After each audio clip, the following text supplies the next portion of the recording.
Vous écoutez Bretagne 5, il est 8h17. Bretagne 5, l'invité de la matinale. Et notre invité ce matin, invité politique, est Antoine Ravard, premier secrétaire du Parti socialiste des Côtes-d'Armor. Il est avec nous en direct, je l'en remercie. Bonjour. Bonjour Stéphane Hamon. Alors, ça ne vous étonnera pas si je vous pose la question qu'on entend d'ailleurs dans tous les médias, hein, c'est pas spécifique à Bretagne 5. Comment vous le trouvez, notre nouveau Premier ministre ? Minoritaire. C'est le premier objectif, parce qu'il faut dire quand même la manière dont il a été désigné. C'est le président de la République qui a pris une décision seule, celle de dissoudre l'Assemblée nationale au soir des élections européennes en juin dernier, alors que rien ne l'y obligeait, et seul Jordan Bardella lui avait demandé. Dans ces élections législatives, il y a eu deux faits majeurs. D'abord, l'Union de la gauche qui est arrivée en tête au premier tour en nombre de voix et en tête au second tour en nombre de députés. Et il y a eu un deuxième fait majeur, c'est au deuxième tour le Front républicain, qui a lié la gauche, le camp de droite libérale d'Emmanuel Macron, et même une partie, dans certaines circonscriptions, du camp de la droite conservatrice des Républicains, du parti Les Républicains. C'est grâce à ça que nous avons évité la majorité absolue du Rassemblement national, partant du principe que ces familles politiques que je viens de citer avaient d'abord en commun l'attachement à la République, au fonctionnement démocratique, aux libertés, et à une certaine idée de la France qui n'est pas celle de l'extrême droite.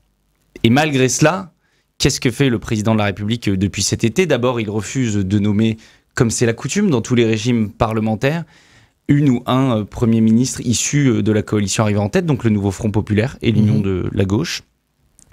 Et ensuite, on voit ces derniers jours qu'il cherche finalement un Premier ministre de droite, avec comme critère principal, de ne pas remettre en cause son propre bilan, alors que les Français ont demandé une remise en cause de sa politique quand on connaît, comme c'est le cas d'Emmanuel Macron, une défaite aux élections européennes et successivement une défaite aux élections législatives, c'est que les Françaises et les Français vous demandent un changement de cap politique. Mais lui, ce qui l'a préoccupé, c'est qu'il n'y ait pas de changement de cap, qu'il puisse continuer à décider jusqu'à la fin de son mandat.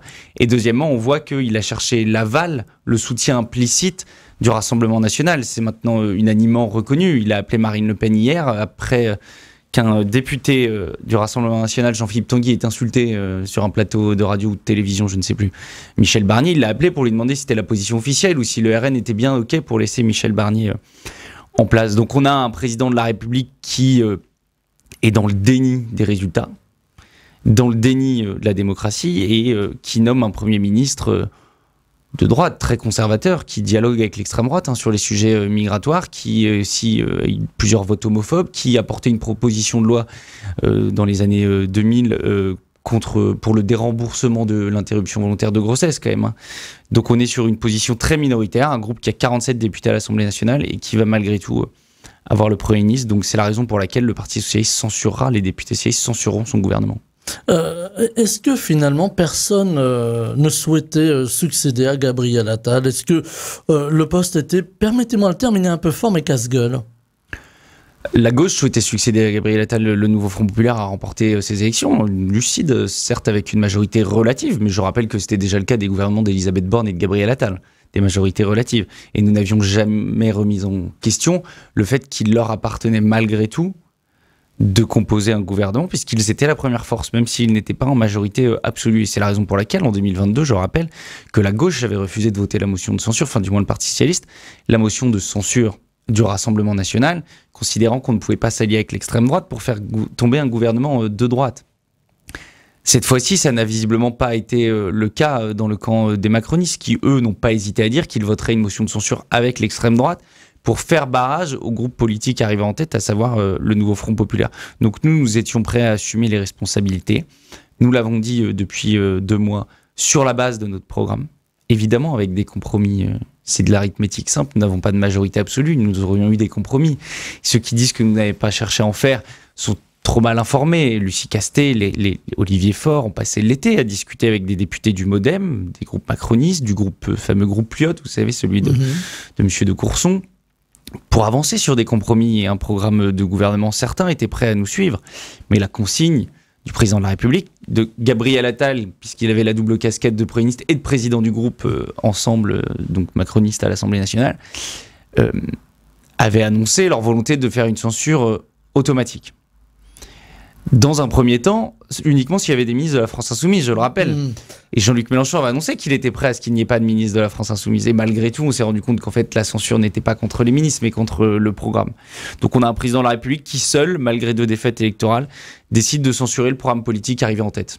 Donc, il l'a précisé, hein, une des lignes rouges à ne pas dépasser, en tout cas pour le nouveau Premier ministre, c'est la réforme des retraites, par exemple. Voilà, pas de changement sur la réforme des retraites. Pas de changement dans le sens que nous souhaitons, peut-être que ça ira encore plus loin, puisque Michel Barnier était, comme Édouard Philippe, nouveau candidat à l'élection présidentielle, favorable à la retraite à 67 ans, lui. Donc je ne sais pas si c'est ce qu'attendent les Français. En tout cas, je sais ce qu'ils attendent, eux. Ils étaient 90% à s'opposer à la réforme des retraites. Donc nous l'avions dit, effectivement, c'était des lignes rouges du programme du Nouveau Front Populaire. En vérité, nous en avions principalement 3. 1, revenir sur cette réforme des retraites.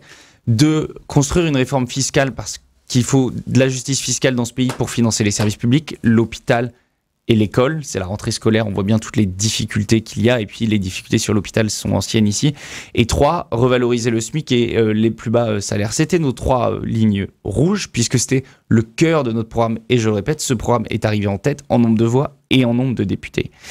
Donc il y a un détournement du résultat de l'élection présidentielle par le président de la République qui sombre petit à petit. Il y a quand même beaucoup de digues qui sautent dans une forme de démocratie libérale extrêmement inquiétante. On entend la rue qui commence à s'exprimer, on entend aussi les syndicats, on entend évidemment les partis de gauche qui demandent en fait aux Français de se réunir contre ce programme qui est estimé libéral. Est-ce que la rue pourrait faire la différence cette fois-ci ? Je ne le crois pas, en tout cas en ce qui concerne les manifestations auxquelles certains appellent à participer demain, le 7 septembre. Nous, le Parti socialiste, nous n'appelons pas à manifester le 7 septembre.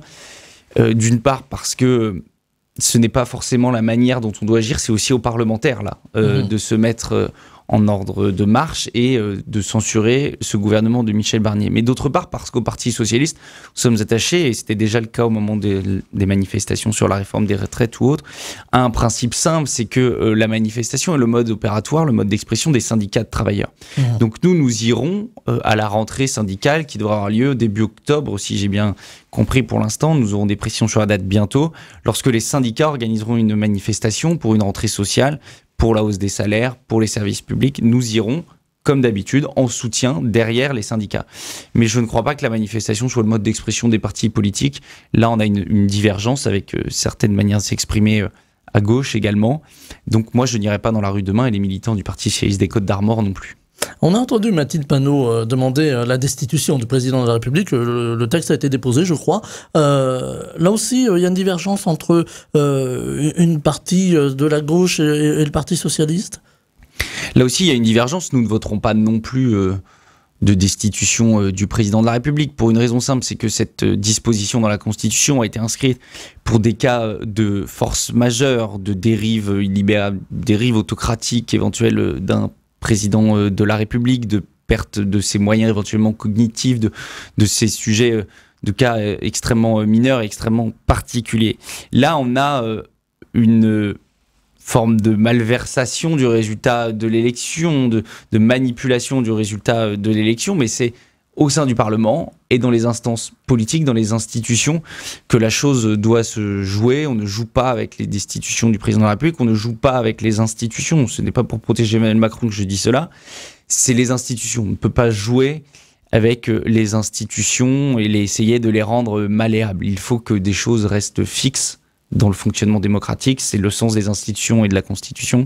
C'est la raison pour laquelle nous ne voterons pas, nous, de destitution du président de la République, mais nous combattrons pied à pied ce gouvernement. Nous essaierons de le faire tomber pour imposer au président de la République l'idée qu'il doit nommer une première ministre issue du nouveau Front Populaire, et je le répète, en capacité, nous sommes bien lucides là-dessus, de faire des compromis ensuite avec les autres. Vous savez, les compromis, c'est ce que la gauche fait aussi dans les exécutifs qu'elle dirige, et il ne faut pas croire que nous étions fermés à toute idée de compromis. Je vous l'ai dit, pendant l'été, les dialogues ont été intenses, et de nombreux députés de groupes centristes ou de droite étaient prêts à nous suivre sur certains textes. On peut imaginer un gouvernement technique. Alors, on va connaître le gouvernement dans les heures, dans les jours qui viennent. Le Premier ministre Michel Barnier consulte, lui aussi.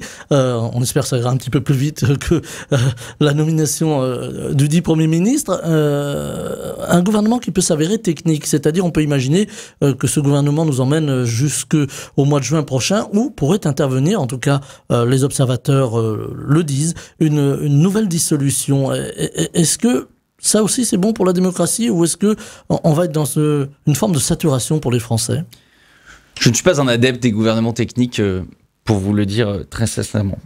Pour deux raisons. D'une part, parce qu'on voyait bien pendant l'été, le Rassemblement national n'attendait que cela, d'un gouvernement technique qui expédie les affaires courantes, permettant à Marine Le Pen, qui est actuellement en procès, de se faire discrète pendant les quelques mois de son procès, pour ensuite revenir, le cas échéant, dans une dissolution en disant qu'il serait finalement la seule alternative. Mais la raison la plus importante, c'est que je crois que dans ces moments, nous avons besoin de politique et nous avons besoin de réinstaurer le clivage gauche-droite. Emmanuel Macron s'est fait élire en disant que ce clivage était passé et finalement qu'on pouvait rassembler quelque part une forme de somme des bonnes volontés, que l'on soit plus ou moins de gauche ou plus ou moins de droite, puisque de toute façon, il n'y aurait économiquement qu'un chemin possible, celui de la rationalité économique, nous emmenant vers le programme qu'il a fait, programme ultralibéral, extrêmement violent à l'égard des travailleurs, des travailleuses, des gens mal rémunérés, à l'égard des travailleurs seniors, avec la réforme des retraites, à l'égard des habitants de la ruralité, qui voient les services publics disparaître. Lorsque le libéralisme augmente, les services publics ruraux sont les premiers à disparaître. Le gouvernement technique, pour moi, engendre et maintient cette fable qu'il n'y aurait qu'un chemin possible.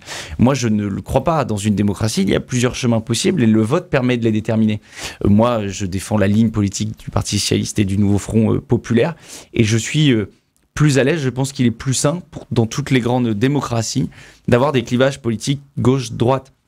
Et ce clivage politique idéologique au moment des élections ne veut pas dire qu'on ne sait pas travailler ensemble. En réalité, avant Emmanuel Macron déjà, les députés de gauche et de droite travailler ensemble au quotidien. Les rapports sont co-dirigés, ils sont rendus à chaque fois par un député de la majorité et un député de l'opposition. Et dans les collectivités, n'en parlons pas, évidemment, le travail se fait de manière également transpartisane. Donc je crois qu'il faut remettre de la politique, justement, là où Emmanuel Macron a essayé de l'effacer pour tout concentrer à l'Élysée et nommer des ministres qui en vérité étaient des exécutants de sa simple volonté jupitérienne. Il faut remettre du clivage gauche-droite. Peut-être que c'est déjà le signe de cela, la nomination de Michel Barnier. Le problème, c'est que le groupe qu'il représente pèse 47 députés à l'Assemblée nationale, quand le Nouveau Front populaire en pèse 180. Donc ça risque d'être assez difficile pour faire passer certains textes, d'ailleurs. Il faut déjà voir s'il obtient la confiance du Parlement. Nous verrons ça dans les jours qui viennent. Voilà, avec le discours de politique générale. Le discours de politique générale la semaine prochaine. Et puis, mais effectivement, il va falloir aller vite parce qu'il y a quelques sujets quand même qui intéressent les Françaises. Les Français, en cette rentrée, il va y avoir besoin d'un budget. Il y a la question, donc je le disais, de la réforme des retraites sur laquelle nous allons essayer de revenir. Il y a la question des salaires sur laquelle il va falloir agir rapidement. Et la crise du logement aussi qui continue de s'aggraver. 9 millions de personnes sont mal logées en France. Il va falloir agir très vite sur ces sujets principaux. Alors, on a vu aussi sortir du bois Édouard Philippe, qui, avec beaucoup d'avance, a fait son annonce en disant, voilà, je serai, c'était chez nos confrères du Point, dans leur colonne, je serai en tout cas candidat pour l'élection présidentielle en 2027. Est-ce que c'est prématuré dans la période que l'on traverse ? Ce qui dit beaucoup, en fait, de cette déclaration de candidature, c'est que justement, Édouard Philippe ne dit pas qu'il sera candidat à l'élection présidentielle de 2027. Il dit qu'il sera candidat à la prochaine élection présidentielle. Et en fait, ça dit beaucoup du crédit politique du président de la République. Même son ancien Premier ministre le croit désormais dans l'impossibilité d'aller au bout de son mandat présidentiel. C'est ça la réalité. C'est que si Édouard Philippe se déclare si tôt, c'est parce qu'il voit un affaiblissement tel d'Emmanuel Macron, qui s'est tellement isolé, qui est tellement voulu décider seul depuis 7 ans qu'aujourd'hui plus personne ne le suit, si ce n'est Alexis Kohler, plus personne ne le suit. Et donc même Édouard Philippe, qui est un fin connaisseur des institutions, qui a été Premier ministre de la France pendant 3 ans, pense qu'il y aura une élection présidentielle avant 2027. Moi, je n'ai pas à partager cette analyse et je laisse Édouard Philippe être le candidat de la droite s'il le souhaite. Je pense qu'il aura des concurrents dans son propre camp, donc on verra bien à ce moment-là. Alors, il y a un fait certain, c'est que les Français, et vous le disiez à l'instant, Antoine Ravard, les Français sont préoccupés. Alors, si on réintroduit un peu de politique, il faut aussi réintroduire un peu de social. On voit que les Français ont du mal à boucler leur fin de mois, l'inflation est toujours là, ils ont du mal à payer leur électricité. Voilà, il y a quand même une forme de bombe sociale qui ne demande qu'à exploser. Est-ce qu'il va y avoir urgence là à aller vers une forme d'état généraux de la chose sociale en France? Est-ce qu'il va falloir pousser le futur gouvernement à le faire? L'urgence, elle est là depuis longtemps. Ça, c'est une certitude. Ça fait des mois, des années. Elle s'est amplifiée en raison de critères exogènes. La guerre en Ukraine, évidemment. Le Covid, déjà, avait entraîné aussi une forme d'inflation rampante qui s'est accrue. Mais aussi de critères endogènes. La politique menée par Emmanuel Macron depuis 7 ans a fait exploser ces besoins sociaux d'une partie des Françaises et des Français. Je pense notamment à tous les travailleuses et travailleurs, je l'ai dit, aux personnes âgées qui voient leur retraite, qui doivent partir plus tard à la retraite et qui voient en plus leur retraite diminuer en raison de l'inflation. Je pense aux travailleurs mal rémunérés, travailleurs qui touchent le SMIC. Il y a quelques années, le SMIC a été 20% au-dessus du seuil de pauvreté. Aujourd'hui, c'est à peine 10% au-dessus du seuil de pauvreté. Donc, il y a urgence et plusieurs urgences. D'une part, il faut revaloriser les salaires. C'est le nerf de la guerre. Il faut revaloriser les salaires pour permettre aux gens qui travaillent de bien vivre de leur travail. Le Premier ministre a un pouvoir, c'est celui de revaloriser le SMIC. Ça se fait par décret du Premier ministre qui fixe le montant du SMIC. Nous demandons, c'était dans notre programme, dès le jour 1, il faut revaloriser le SMIC. Et ensuite, il faut lancer une conférence salariale avec les partenaires sociaux pour les autres salaires, qui, eux, sont fixés par des conventions collectives. Il faut donc que les partenaires sociaux, à l'appel du Premier ministre, aient la main, ce qui n'est pas le cas depuis 7 ans, puisqu'ils ont été méprisés, écrasés par Emmanuel Macron et ses différents premiers ministres, ministres du Travail, de l'Emploi, etc., prennent la main. Donc il y a cette partie travail, rémunération du travail, et la deuxième partie fondamentale, c'est celle d'une réforme fiscale, pour qu'il y ait de la justice fiscale dans ce pays d'abord, c'est-à-dire que les grandes entreprises payent un taux d'impôt équivalent à celui des entreprises de notre territoire, par exemple, ces petites entreprises, les artisans, les TPE, les PME, qui payent bien plus d'impôts en réalité, je le redis, que les grandes multinationales. Et il faut de la justice fiscale également sur les travailleurs en rendant l'impôt plus progressif et que cet impôt lui permette de financer des services publics. Je le disais, il y a l'hôpital qui est en déshérence partout en France. Il y a des situations extrêmement difficiles dans l'école. On manque de professeurs, on ferme des établissements, on ferme de plus en plus de classes, on manque de commissariats. Ici, je rappelle qu'on manque depuis des années d'un poste de gendarme à la gendarmerie de Pleuc qui n'a jamais été octroyé malgré les demandes répétées des élus locaux depuis bientôt 10 ans. Et pour tout ça, il faut prélever l'impôt. La réalité, c'est que les 7 ans de bilan d'Emmanuel Macron ont permis aux grandes fortunes de ce pays, aux grandes entreprises, d'échapper à l'impôt. Quand vous et moi, nous n'avons pas la capacité d'échapper à l'impôt et pas non plus les travailleurs des usines de notre territoire. Alors, dans un contexte budgétaire aussi compliqué, on a entendu l'ex-ministre des Finances, Bruno Le Maire, s'exprimer en début de semaine suite au rapport qui a été remis aux parlementaires en disant, voilà, la dette va être encore un peu plus importante, alors plus 16 milliards d'euros, c'est très important effectivement, qui s'ajoute déjà à la dette en cours, et c'est la faute aux collectivités locales, hein, c'est ce qu'on a entendu, ce qui a fait d'ailleurs réagir les dites collectivités. De qui se moque ce monsieur Le Maire? Excusez-moi, mais ça fait 7 ans qu'il est ministre de l'économie et des finances. 7 ans que son boulot, c'est de s'occuper du budget de l'État. Le déficit augmente et il désigne des coupables à l'emporte-pièce, et à chaque budget, c'est jamais les mêmes, hein. Tous les ans, il en désigne, c'est un peu de la faute d'un tel, c'est un peu de la faute des collectivités. La réalité, elle est très simple. D'une part, sur les collectivités, on connaît ici beaucoup de maires, de présidents de département, les présidents de région, gauche ou droite d'ailleurs, oui, il faut parfois savoir casser les clivages, ont une gestion des finances publiques généralement bien plus exemplaire, pour une raison simple, c'est que les collectivités locales ont déjà l'obligation de présenter un budget à l'équilibre. Ce qui n'est pas le cas de l'État. Donc ça, c'est la première raison. Il faut absolument redire que ce déficit excessif de la France, qui peut être inquiétant à certains égards, n'est absolument pas de la responsabilité des collectivités locales. Bien au contraire.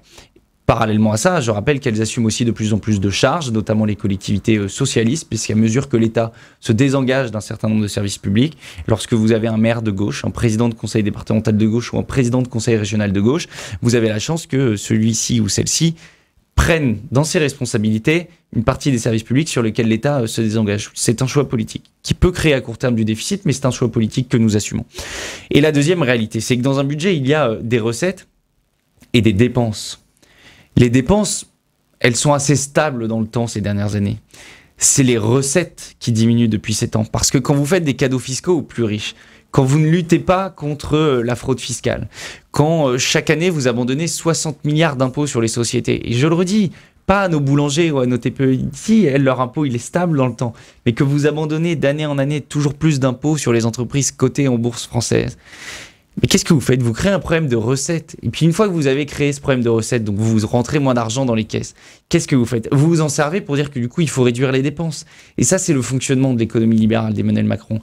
D'abord, vous baissez les recettes, puis ensuite, vous constatez un déficit, donc vous dites « Ah ben, il va falloir fermer des services publics, ou il va falloir diminuer les pensions de retraite, ou partir à la retraite plus tard, de manière à dépenser moins. » La solution, elle est très simple en réalité. Il faut une réforme fiscale pour aller chercher de l'argent là où il se trouve. Et je rappelle que le nouveau Front populaire proposait une réforme fiscale qui aurait permis, d'une part, d'augmenter les recettes fiscales de plusieurs dizaines de milliards par an, tout en permettant à 80% des travailleurs, en réalité, de ceux qui gagnent moins de 4 000 euros par mois, de payer moins d'impôts.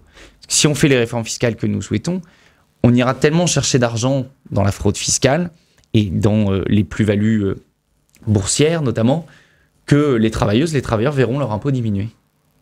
Ça, c'est le programme du nouveau Front populaire. C'est celui que nous mettrons en place si le gouvernement de Michel Barnier ne peut durer. Alors, il y a cette attente sociale, il y a cette proposition fiscale. Est-ce qu'il faut aujourd'hui, là aussi, je ne vais pas dire renverser la table, c'est un terme très galvaudé, mais vraiment changer de paradigme en ce qui concerne les finances publiques ? Je crois qu'il faut effectivement changer de paradigme. J'entendais encore, il y a quelques jours, Valérie Pécresse nous dire on n'a plus un rond. Mais c'est l'ancienne de la droite depuis des décennies. François Fillon, Premier ministre, il y a plus de 15 ans, nous disait que l'État était en faillite. On voit bien que depuis, finalement, rien n'a changé.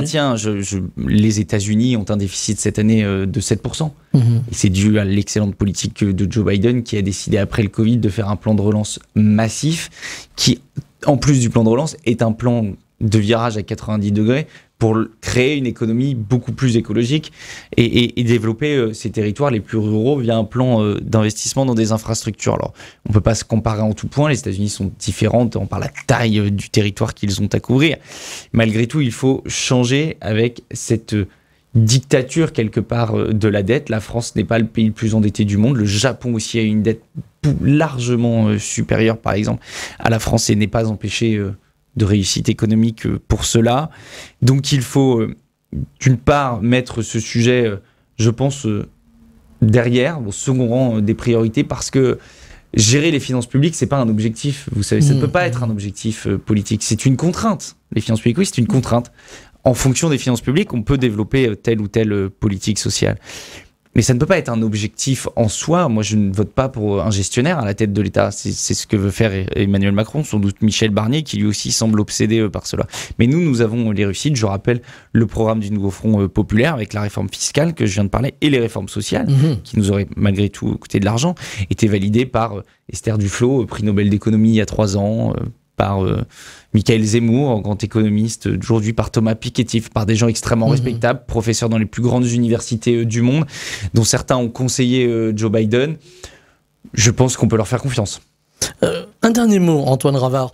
Pourquoi la gauche fait peur ? Voilà, je vous provoque un peu. Je ne crois pas que la gauche fasse peur, je crois que Jean-Luc Mélenchon a fait peur. Et je l'ai vécu dans l'élection législative que j'ai menée dans la 3e circonscription des Côtes-d'Armor. Jean-Luc Mélenchon et quelques-uns de ses amis, mais pas leur programme. Leur attitude politique, leur rapport au fonctionnement démocratique, leurs outrances, leurs insultes, leurs violences, leur volonté d'ancrer le pays dans une forme de communautarisme que je ne partage absolument pas, puisque la gauche doit d'abord être universaliste et penser la communauté nationale comme un tout et non pas comme une somme de petites communautés divisées. Cela a fait très peur et je l'ai mesuré en remenant cette campagne législative au printemps où on m'a énormément parlé, énormément dit que Jean-Luc Mélenchon faisait peur.